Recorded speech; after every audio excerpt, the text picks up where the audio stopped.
tá fáiltar gacéile agus tá sola go minic sibh tahanana was an trus seo agus an méad atá na rá. My name is Con Hogan. I've been asked to give just a short talk to you here on Clonmel and the rising in 1916, but I'd like to contextualise it a little bit. And there were various kind of seminal moments or events in Irish history. 1601 was one, the Battle of Kinsale. And that was the end, really, of the old Irish chieftains. That kind of leadership in Ireland was now gone. And then you come on down along, you had the United Irishmen. That was Wolfe Tone and Robert Emmet. And then you had, they were the United Irishmen. Then you had the Young Irelanders, who were the 1798 rebellion. And then you had the Fenians, the Irish Republican Brotherhood, who led the rebellions of 48 and 67, and had a direct link with 1916. So you can see this kind of, this thread of, if you like, rebellion all the time in Irish history. But then you come on to 1848, and the real interesting thing about 1848 was that was the time when the Irish flag first appeared, the tricolour, the green, white and gold, which symbolises, green is for symbolises the Irish, if you like, Catholic population. Orange is the Irish Protestant population, and the white, of course, is a symbol of peace between them. And that was originally flown in Waterford in 1848 by Thomas Francis Maher, who was a very, very famous Irishman.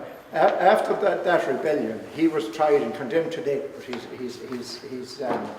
his sentence was commuted to deportation, and he was deported to Tasmania, which is an island off Australia. It was called Van Diemen's Land.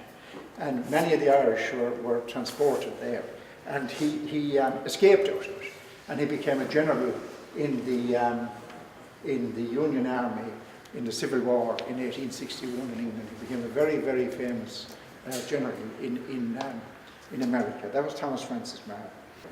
Now, the IRB were a particularly interesting group because even though they were defeated in 1867, they stayed alive and they carried on, many of them in the United States, but they carried on, and it was the IRB that really were the people that organised the rebellion of 1916. Now what happened there was, it brings you right down to the 20th century, and at the start of the early years of the 20th century were a time of great unrest in the world, and particularly in Europe. And of course you had the First World War, which was fought from 1914 to 1918. Now, in 1914, the third Home Rule Bill for Ireland was passed. It was passed in the British Parliament. At that time, Ireland elected her MPs to go to sit in the British Parliament. There was no Irish Parliament. And in 1914, the Home Rule Bill was passed, but it was deferred, and it was deferred because the World War had started, and the British had more to be doing than thinking about Home Rule for Ireland. They were fighting in the Somme and Flanders and on those places.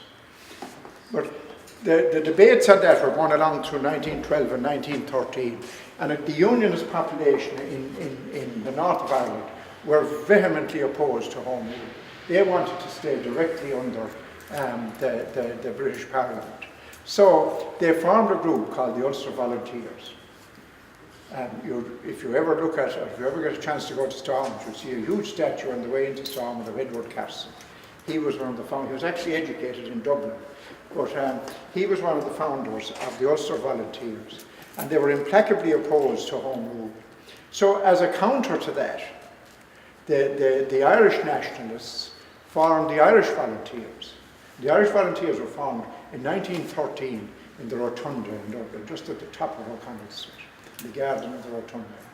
And so you had the Irish Volunteers now, and they were originally set up to support Home Rule and to oppose the Unionist fight against Home Rule. And arguably you could have had a civil war at that time, only for the other war, if you like, intervened. But So Home Rule went on the statute books in 1914, but it was deferred, as I said. And if you like, in return for the measure of freedom that was in the Home Rule Bill, the Irish Parliamentary Party urged Irish people, the Irish volunteers, to support Britain and England in the World War, and the volunteers split. Most of them went on the side of the Redmondite Nationalist Party, and 40,000 Irish people were killed in the First World War. It was obviously the Somme and Flanders and Gallipoli, like the numbers of people that were killed there were just extraordinary. But 40,000 Irish people, north and south, died in that war. Now, a small group of the volunteers said, no, we're not going to do that. We're going to strike for a republic, based on the principles of the American Declaration of Independence and the French Revolution. In other words, the concept of a republic, which is the election of your government by universal suffrage and total freedom from any other power. Home Rule didn't give us that. Home Rule gave us, we were still members of the British Empire under Home Rule, and the Irish Parliament, had it been set up, the members would have had to take an oath to the King of England. And so the Republican guys said no, mainly influenced by the IRB, and they decided they'd strike for a republic. And in 1916, on Easter Monday 1916, that's what happened. But of course there was another split. We always have a split in Ireland. Owen MacNeill, who was the leader of the Irish Volunteers, decided that it was futile having the rebellion at the time it was proposed, and he issued an order. Now, the intention was to have the rebellion throughout Ireland on Easter week of 1916, Easter Sunday actually, it was to start. But he issued an order saying no, it wasn't to go ahead, mainly because enough arms hadn't come in, and he felt it would be futile. However, the other number of the volunteers, led by Thomas Clark and Padraig Pearse and Tomas MacDonagh and those, they decided no, we're going to do this. And they, on Easter Monday 1916, mobilised and attacked the GPO and also a number of key areas around Dublin. So you had the Irish Volunteers and the Citizen Army, the Irish Citizen Army, which was led by James Connolly. And the Irish Citizen Army was originally set up in around 1912-13 to resist the discrimination against Irish workers. Mainly, if you've ever heard of the lockout in 1913, when the people struck for higher wages and that, and there was a major lockout, and there was a lot of, if you like, heavy armed tactics against the people on strike, and Connolly formed the Irish Citizen Army to resist that. So the Citizen Army and the volunteers struck, if you like, for the Republic in April 1914 or 1916. And so that's how it happened. Now, the relevance of what happened in Tip, well, you had, think of the IRB guys now, you had Commandant Frank Drone, Clonmel man, Irish town. He was one of the IRB people, one of the IRB leaders in Clonmel. There was a man in Bellac as well, over near Clonmel and the Wire. There was a man by the name of Den in Tipperary town. There were a number of IRB people, but there were also the Irish Volunteers. And many of them leaders weren't actually in the IRB. And the leader of the Irish Volunteers in Tipperary was a man called Pearse McCann. He was from Duella, near Cashel. So, Owen MacNeill, rebellion was supposed to start on Good Friday or Holy Saturday or whatever. Owen MacNeill sends out word, countermanding order, no rising, right? But already the guys decided, and the other fellows, Patrick Pearse and his guys decided, hey, we're going to strike. We're going to strike for the Republic. And Easter Monday, 24th of April 1916, they did it. But because of the countermanding order issued by Owen MacNeill, the rest of Ireland didn't really rise. And it would have been very interesting to figure out what would have happened if they had. But in the confusion, 43 people from Clonmel actually mobilised. Now, different numbers of them mobilised at different times, but they mobilised at Ronan Cross, out between Clonmel and Feather.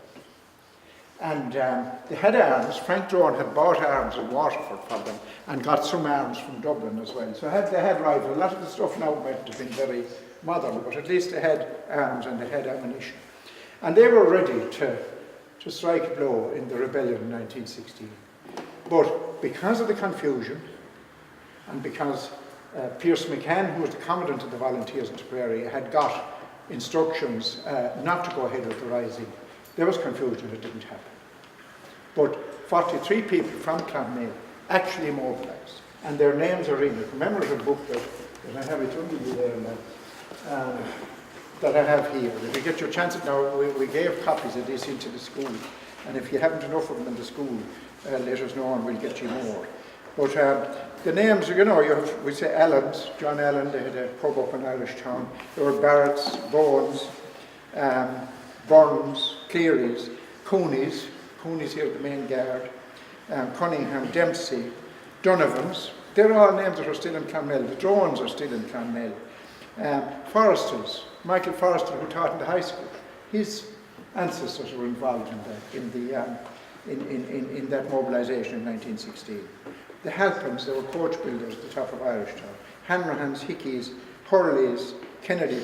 There were 3 Mackey brothers who were involved. Maloney's, Morris's.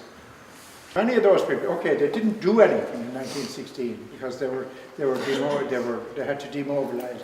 The countermanding order was such that they didn't strike for freedom. They were meant to link up with people from Cashel and Feather and do some disruptive activity. But many of them were then involved in the subsequent War of Independence. Now, they were all rounded up. There were 3,500 people rounded up after the rising all over Ireland, and they were interned in jails in England.